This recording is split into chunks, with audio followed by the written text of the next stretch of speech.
Kalau kalian sudah tahu ini, jangan sih pernah bilang kata ini kepada orang di sini atau kepada orang Jerman dimanapun itu. Entah di Indonesia atau dimanapun kalian jumpai orang Jerman, jangan pernah bilang hey, halo. Jadi di sini kami akan membahas ada 10 stereotip yang sering terjadi dari orang Indonesia terhadap orang Jerman. Persepsi terhadap orang Jerman. Jadi apakah itu benar? Nah, berdasarkan pengalaman kami, jadi ada yang beberapa benar, ada juga yang itu tidak benar ya. Oke, jadi mulai saja kita akan bahas satu-satu. Oke, jadi yang pertama itu ada orang Jerman itu rasis. Jadi menurut Papa bagaimana? Menurut pengalaman kata orang begitu. Cuman selama saya berada di sini, di kantor, di kampus, dan teman-teman saya orang sini itu sangat baik. Ya tidak ada rasis di sini. Justru mereka yang selalu mengingatkan jangan lihat yang ada di informasi yang beredar mungkin di internet bahwa orang di sini itu rasis, atau mungkin tidak semua orang sini menurut mereka. Ya contohnya saja, kalau saya ada masalah, teman-teman saya yang di kantor selalu bantu saya. Jadi Mama akan sedikit cerita di sini. Jadi waktu kita pertama kali ingin ke Jerman, hal yang pertama kami takutkan itu adalah rasisme. Jadi karena banyak beredar berita-berita tentang bahwa orang Jerman itu rasis. Nah, pertama kali kami sampai di sini, kami sampai di bandara itu, bayangkan kita bawa barang-barang itu ada 3 koper besar dan 3 koper kecil. Belum lagi kita bawa ransel waktu itu. Dan kita agak kesusahan bawa, dan waktu itu ada orang Jerman yang dia menawarkan bantuan untuk angkat koper itu. Jadi kita akan mau naik kereta. Kemudian waktu itu kebetulan kita belum tahu lift di mana. Kita belum tahu lift di mana, dan kita pakai jalan tangga manual. Dan waktu itu mereka lihat ada satu orang datang tanya apakah kita mau apakah kami butuh bantuan untuk angkat koper besar itu. Ya, dan dia juga bantu kami untuk angkat koper besar. Nah, pas sampai di sini juga, maksudnya di itu kota. Daerah mana itu? Itu di daerah Munchen. Jadi waktu itu di Munchen, di Munich.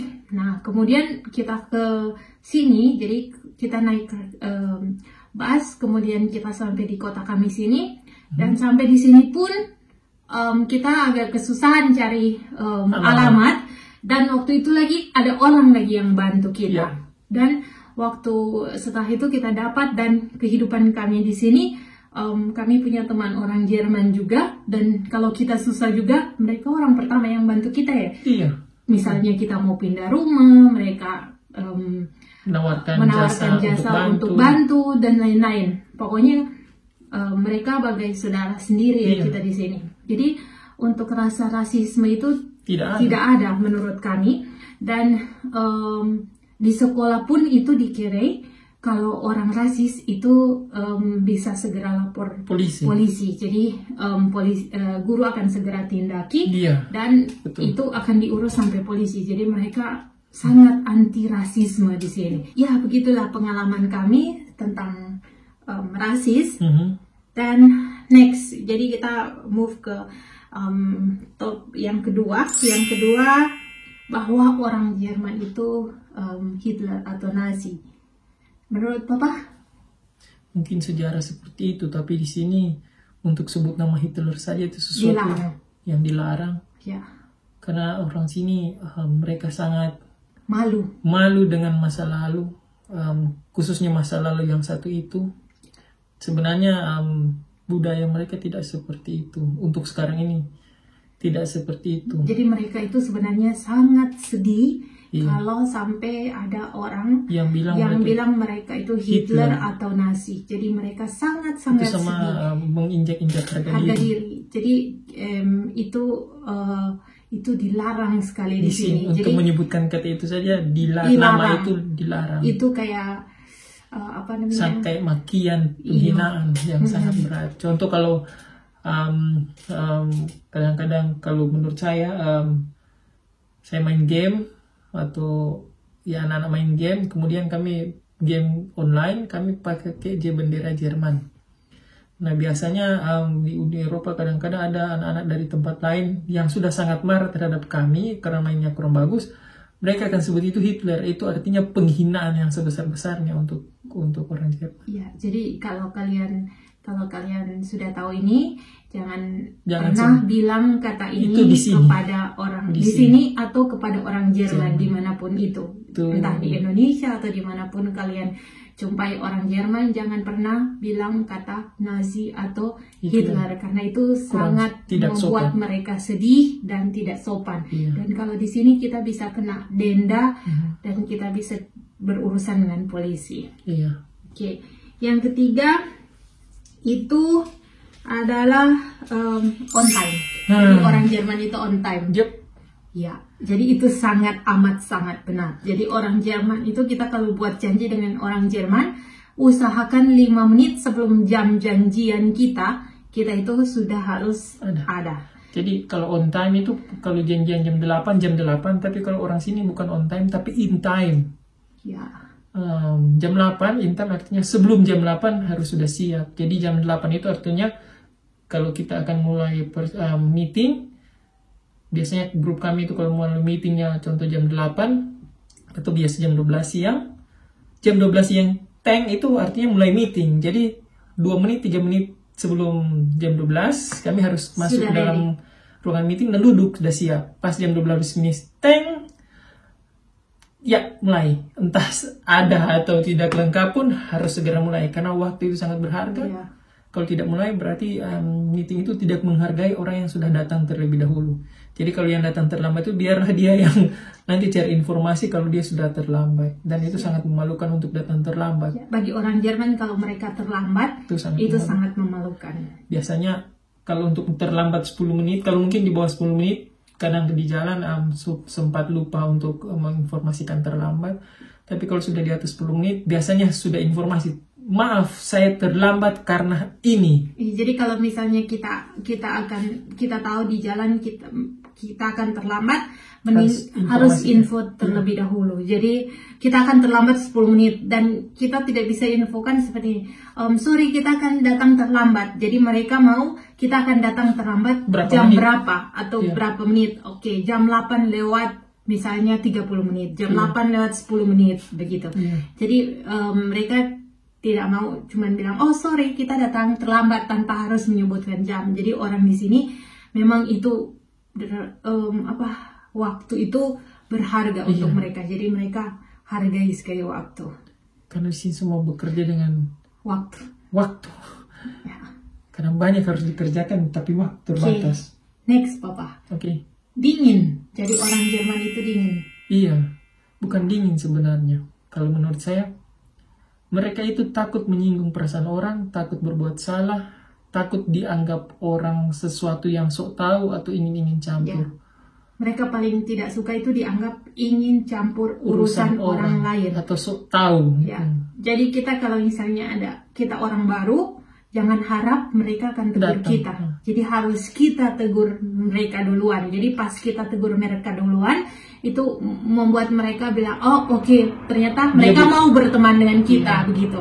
Tapi kalau kita tidak tegur lebih dulu dan menjaga jarak, mengharapkan mereka yang tegur lebih dulu, itu tidak akan terjalin satu hubungan. Jadi orang Jerman itu memang agak dingin, tapi mereka dingin itu dalam tanda kutip. Takut menyusahkan atau takut menyakiti perasaan orang. Takut menyakiti perasaan orang, takut menyusahkan. Kemudian mereka tidak mau campuri urusan orang lain. Jadi kalau kita tidak bilang, kita misalnya contoh kita tidak bilang bahwa kita ada problem, mereka nggak akan tanya. Mereka nggak suka kayak gini. Hey, ada apa hari ini? Begitu tidak. Jadi mereka nggak suka tanya kita. Jadi harus kita. Mereka tanya lebih dulu begini. Wie geht's? Kalau kita bilang good, oke sudah good. Sampai situ. Jadi kalau kita bilang oh nicht good, mereka akan tanya warum. Nah, setelah kita bilang alasan kita dalam keadaan tidak bagus. Kalau kita mau bilang biasa ada yang tidak mau ceritakan itu mereka langsung bilang kein problem begitu. Tapi kalau mereka mau ceritakan, oh kita ada problem nih, saya lagi ada problem, misalnya listrik mati. Nah, pada saat kita bilang kejadiannya atau alasan kita, mereka akan kasih solusi, bantuan. Atau mereka akan tanya, apakah Anda perlu dibantu atau butuh bantuan? Begitu. Kalau iya boleh minta tolong bikinin, mereka akan membantu dengan hati. Dan kalau mereka bisa, mereka akan bantu tanpa berharap Anda akan memberikan kembali. Tanpa berharap. Ya kalau selesai dibantu ya sudah. Mereka yang penting mereka sudah berbuat baik. Selesai. Betul. Ya. Nah, kalau jawabannya good berarti percakapan sampai situ. Kalau jawabannya tidak baik atau sangat baik, itu berarti mereka berharap orang lain untuk bertanya kenapa baik atau kenapa buruk. Nah, kalau kenapa baik mereka akan cari, oh kami itu baik karena ada sesuatu yang kebanggaan yang mereka ingin ceritakan. Jadi mereka bilang good. Dan mereka juga akan jadi pendengar yang setia. Oh senang, jadi orang yang dengar juga rasa senang. Oh senang juga kan, jadi mereka akan jadi senang karena orang lain itu senang. Ya, begitu. Jadi menurut Mama juga begitu. Jadi orang Jerman itu mereka tidak suka campur orang punya urusan. Yang selanjutnya itu Pak, direct. Orang Jerman itu direct. Menurut Papa bagaimana? Iya betul. Kalau mereka marah, mereka bilang marah, tapi cara marah mereka itu elit, tidak berteriak-teriak, tapi hanya bilang perlahan, to the point, dan tegas. Serta apa yang dibilang, kalau memang kena punishment, ya akan kena punishment. Tidak ada nego-nego seperti itu. Jadi orang Jerman itu, yang pengalaman kami di sini adalah orang Jerman itu kalau marah dia bilang marah. Dan kalau misalnya kita buat bagus juga, dia akan katakan itu bagus. Jadi tidak ada yang kalau Indonesia bermuka dua ya. Di depan bilang bagus-bagus, kemudian di belakang nanti bilang yang jelek. Jadi di sini kalau misalnya pengalaman kami, kalau orang Jerman itu dia tidak suka, dia akan bilang langsung, saya tidak suka pekerjaan Anda, begitu. Anda hari ini kurang bagus bekerja. Tapi setelah itu, setelah dia bilang semuanya, habis itu dia jadi biasa ulang. Jadi dia tidak akan membenci kita. Jadi itu dia bilang dia punya isi hati, kemudian dia tidak akan bicara lagi di belakang. Jadi pengalaman kami seperti itu. Jadi Mama juga begitu. Kalau misalnya di tempat kerja, misalnya ada yang tidak suka, bos Mama itu langsung bilang, ini tidak bagus, ini pekerjaan kamu kurang bagus, begitu. Tapi setelah itu dia baik lagi, jadi seperti biasa. Jadi ataupun teman-teman begitu, tidak ada yang bicara di belakang. Gitu. Tidak ada yang di depan bilang lain, takutnya di belakang bilang lain. Takutnya orang itu marah dan dendam, dan di belakang ternyata dia bikin yang lain. Jadi memang kami alami orang Jerman itu direct. Ya, oke. Yang keenam adalah harus tahu bahasa Jerman kalau mau tinggal di Jerman. Iya, betul. Ya, kebetulan di kota kami ini Universitätsstadt. Jadi internasional ya. Kota universitas. Jadi kota internasional, ya mahasiswa, orang rata-rata yang orang di sini di kota ini orang akademisi, jadi semuanya bisa berbahasa lebih dari satu. Yang Jerman, English is mandatory, dan juga banyak bahasa yang memang sudah budaya di sini itu kewajiban dari anak SMA. Jadi itu pun kota kami ini internasional, jadi banyak orang yang suka pakai bahasa Inggris. Itu pun kalau kita datang informasi surat-surat dari lain tidak ada bahasa Inggris. Itu semuanya pakai bahasa Jerman. Kalau urusan administrasi pemerintah untuk kantor pemerintah harus pakai bahasa Jerman. Mereka tahu bahasa Inggris tapi dilarang. Bukan dilarang, apa ya? Mereka takut nasionalismenya tinggi, dan juga mereka takut buat kesalahan dalam translate. Karena mereka lebih pilih bahasa ibu mereka jelaskan daripada mereka jelaskan bahasa Inggris, kemudian kita salah artikan. Jadi karena ada beberapa term law atau term hukum. Jerman tidak ada padanan kata untuk ditranslate ke bahasa lain, ke bahasa yang lain. Jadi mereka lebih suggest pakai bahasa Jerman. Ke kita pakai bahasa Jerman, atau kalau misalnya kita harus bawa translator. Disediakan pemerintah. Dan itu disediakan juga untuk pemerintah. Dari pemerintah. Jadi menurut Mama bahasa Jerman itu kalau mau tinggal di Jerman itu harus penting dan itu benar. Jadi setidaknya kalau kalian sebelum datang ke sini, kalian harus punya basic bahasa Jerman. Jadi setidaknya sedikit-sedikit tahulah begitu. Jadi itu penting sekali kalau buat Mama. Jadi di sini bahasa Inggris kita jadi broken ya. Jadi contoh kalau di uni untuk level master ke atas ya banyak yang pakai bahasa Inggris, tapi kalau S1 harus mandatory bahasa Jerman. Minimum B2. B2 minimum, waktu selesai student college harus C1. Ya, seperti itu. Jadi itu wajib. Oke, next free sekolah. Sekolah di Jerman itu free. Ya, benar. Untuk beberapa tempat. Ya, betul, untuk penduduk Jerman atau warga negara Jerman itu tidak bayar. Tapi untuk foreigner harus bayar. Tetapi ada untuk walaupun warga negara untuk kuliah harus ada administration fee, itu mandatory, uang pendaftaran. Dan kalau untuk foreigner harus ada administration fee plus uang sekolah untuk foreigner. Jadi semester tiket untuk semester tiket untuk mahasiswa, semester tiket, administration fee atau registration fee untuk foreigner, plus untuk beberapa kota negara bagian di Jerman, mereka bilang negara bagian atau mungkin provinsi atau negara bagian, itu sudah mengharuskan foreigner untuk bayar uang kuliah. Jadi plus uang kuliah kalau di daerah kami itu S1 S2 itu 1.500 euro. Jadi kalau misalnya sebenarnya yang memberlakukan ini itu baru provinsi kami juga dan Bavaria. Dan akan menyusul provinsi-provinsi yang lain. Jadi kalau di Jerman bagian timur itu memang masih free. Jadi itu memang masih free. Cuman kata orang itu adalah politik.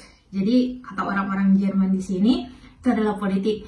Jadi pemerintah sengaja memberikan free untuk biaya sekolah, tapi untuk foreigner itu free untuk biaya sekolah, tapi itu kita akan bayar biaya tinggal, living cost kita, dan orang dapat income dari itu.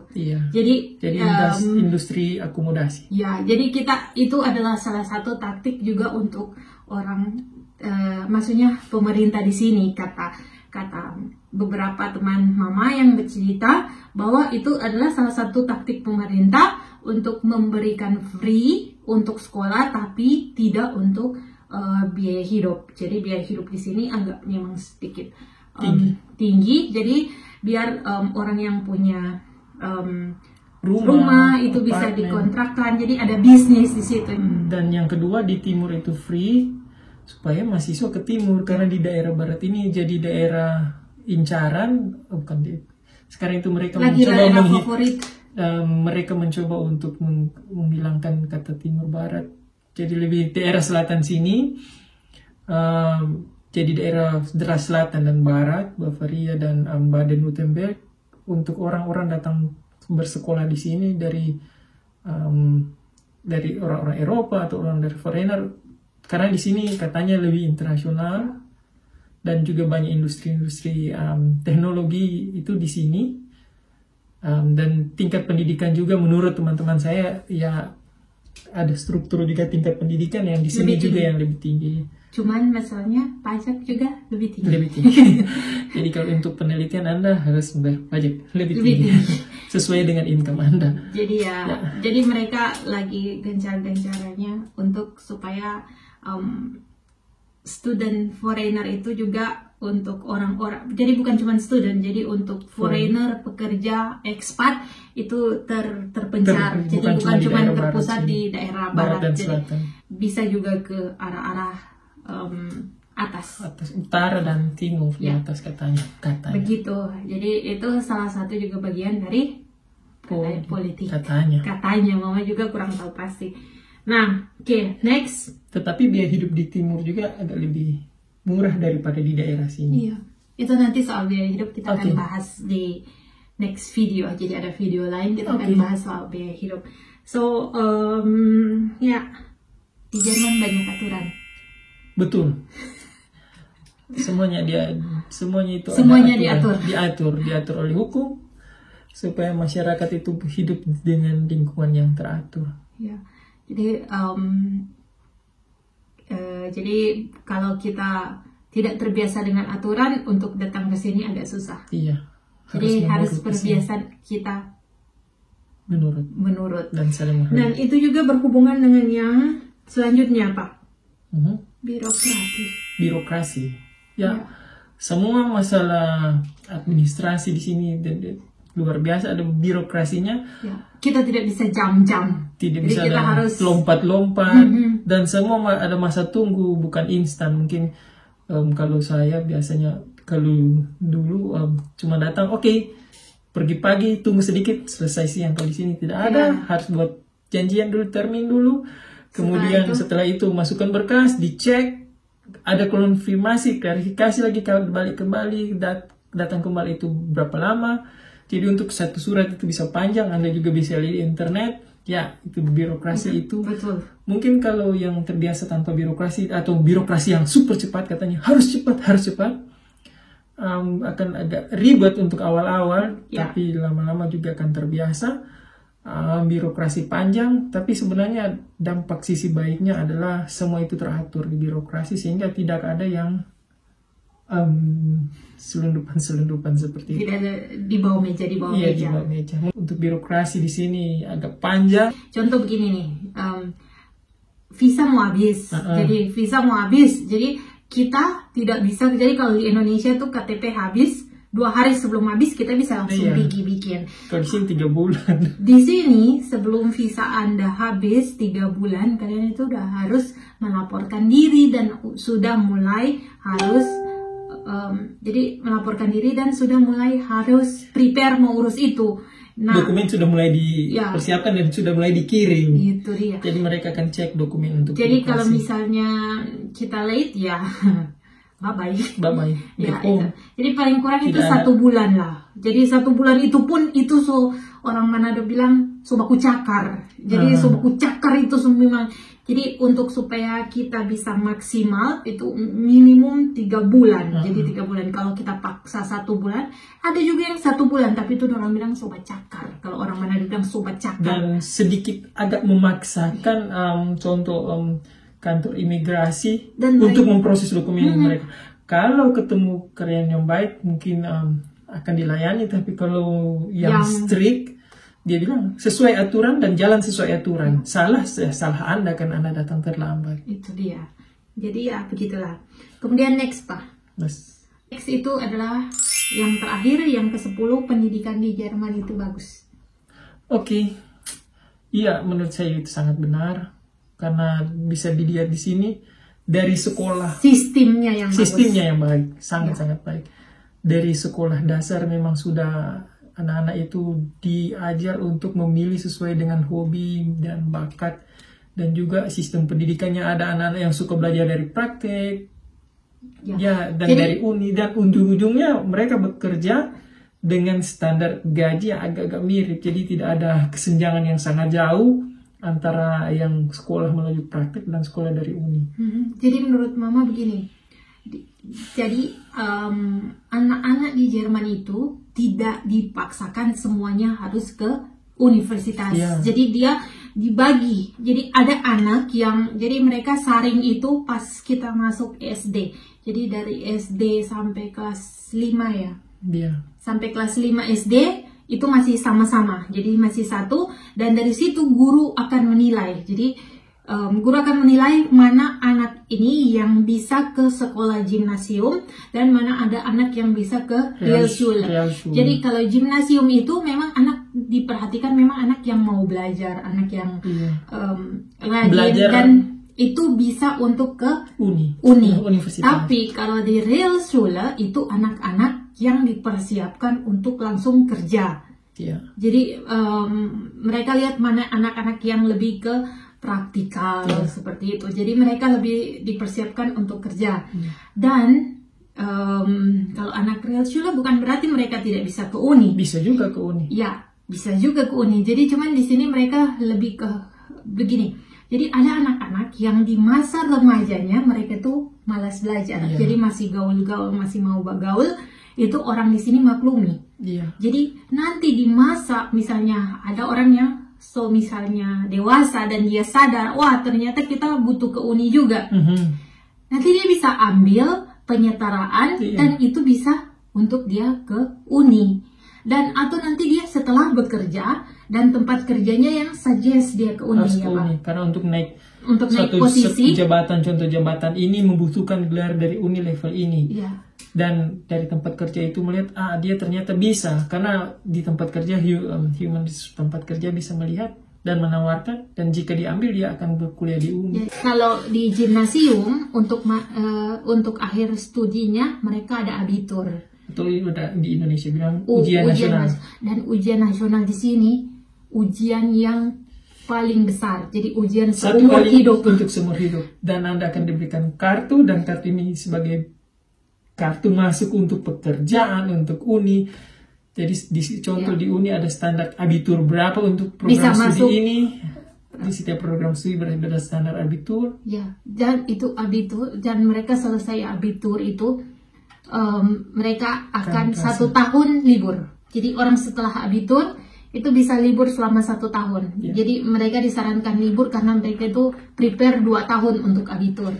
Dan libur setahun itu supaya mereka bisa refreshing atau ada untuk anak-anak yang belum tahu dia mau ke uni di program studi atau masih agak bimbang-bimbang, dia 1 tahun itu dikasih kesempatan untuk berpikir atau bekerja, dan dia melihat di lingkungan kerja seperti apa supaya dia masuk uni itu dia tahu dia mau ambil jurusan mana sesuai minatnya tersebut. Dan kalau Realschule itu lebih ke Ausbildung. Jadi setelah tamat dia bisa langsung bekerja. Jadi dia Ausbildung itu adalah sekolah sambil kerja. Jadi dia bisa belajar, kemudian sambil belajar dia bisa bekerja, dan itu sudah digaji. Tapi dia juga Ausbildung ada yang 3 bulan di kantor, 3 bulan di uni. Jadi dia belajar dan bekerja. Ini adalah cenderung anak-anak yang lebih cepat untuk memahami dengan praktik. Di sini juga universitas itu beda. Ada dua macam. Ada universitas yang jadi ada universitas dan ada Fachhochschule. Jadi Fachhochschule itu lebih ke praktikal. Itu kalau di Indonesia itu politeknik. Itu lebih ke politeknik. Jadi kalau universitas itu dia great teori, jadi lebih ke teoritikal dia. Jadi di sini pun anak-anak bisa bisa berkarir sama. Jadi bisa berkarir sama. Jadi ya seperti itu. Dan anak-anak uni biasanya itu mandirinya luar biasa. Contohnya Anda kasih 1 chapter, mereka akan baca 5 chapter. Itu kita akan bahas itu di video yang lain. Jadi nanti kita akan bahas bagaimana perbedaan student di Indonesia dan student di Jerman. Itu nanti ada di next video. Oke, begitulah dulu video kami. Semoga membantu kalian yang ingin tahu tentang Jerman. Dan kalau ada komentar lain silakan komen di bawah. Sampai jumpa di next video. So, tschüss.